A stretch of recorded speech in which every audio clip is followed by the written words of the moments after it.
सरखारनिफ्राय एक्सपेक्ट खालामदों एबार 90निफ्राय 1 लाखहालागै भट मोननांगौ होननानै आसा खालामदों। सरकाराव फैयोब्ला नोंथाङा मन्त्रि मोनगोन, मन्त्रि मोनोब्ला गोदान मा मन्त्रि मोनबाथ' सिमांफोर थाबाय, आद्रा सिमां।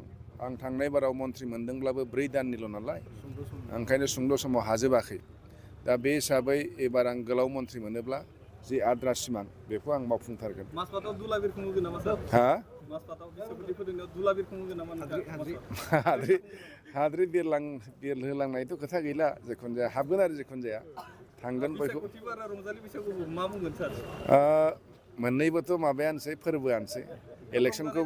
इलेक्सनखौबो दानि दिनाव बयबो फोरबो हिसाबैनो लायो आरो लाखानांगौबो।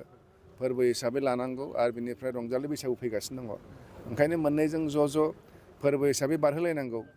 दा जोंनि गेजेराव जेनेबा 2-3 दोलो थायो, खिन्थु बेखौ जों इलेक्सनसिमल' लानानै उननि समाव जाहाथे जों बावगारो, मानो होनबा जों ज'यैनो थानांगोन। ओंखायनो नैबेहाय जोङो बांद्राय इलेक्सनखौ लानानै जाहाथे बांद्राय एग्रेसिभ जालाया, बांद्राय सिरियास जालाया, बेखौ खावलायगोन।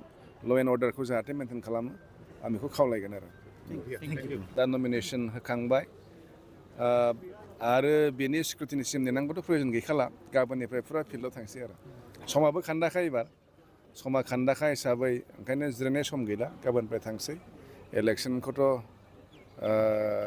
बोसोरै जेसेबां गेलेदों आं फुरा सिरियास भाबै गेलेदों, एबारबो फुरा सिरियास भाबै गेलेगोन।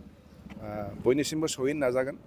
हाबबायबो थाखादों, इलेक्सननि बारहावायाथ' जोबाखैनो बुंनो थांब्ला। दाख्लै बिटिसिनि उननिफ्राय बा बिटिसिआव जों जिबायदि रायजो राजाजों थांबाय आरो बेनि उनावबो जों दासिमबो थांगासिनो दङ। बे हिसाबै माने गोदान माबा मोनसे खालामबावनांगौ बेबायदि गैया, अब्लाबो बयनिसिमबो सहैनो नाजागोन आरो बयबो जाथि जन'गस्ति बयजोंबो रायज्लायनो नाजागोन, धोरोमनि मानसिफोरजों रायज्लायनो नाजागोन। जेसेबां दल संगठन, गामि सुबा आरो मोनसे चेनेल दंखायो हिसाबै थारैनो हागोन आरो मोजां भट मोनगोन होननानै आसा खालामदों। थांनाय बोसोरनिख्रुइ बे बाराव बेसेबां भट मोनगोन होनना सानदों नोंथाङा? थांनाय बोसोरावथ' आङो गासै मोनदोंमोन 56,000। थांनाय बोसोराव भटआ खिन्थु एसे खममोन जोंना, 1,58,000मोन। एबार दा भटआ बांनानै 1,90,000 खाथि जाहैबाय। बे हिसाबैथ' बांखानांगोन आरो बांखानांगोन। एबार जिहेथु जोंनि सरकार दं हिसाबै आरोबाव बांबावगोन, एलायन्स हिसाबै बांबावगोन।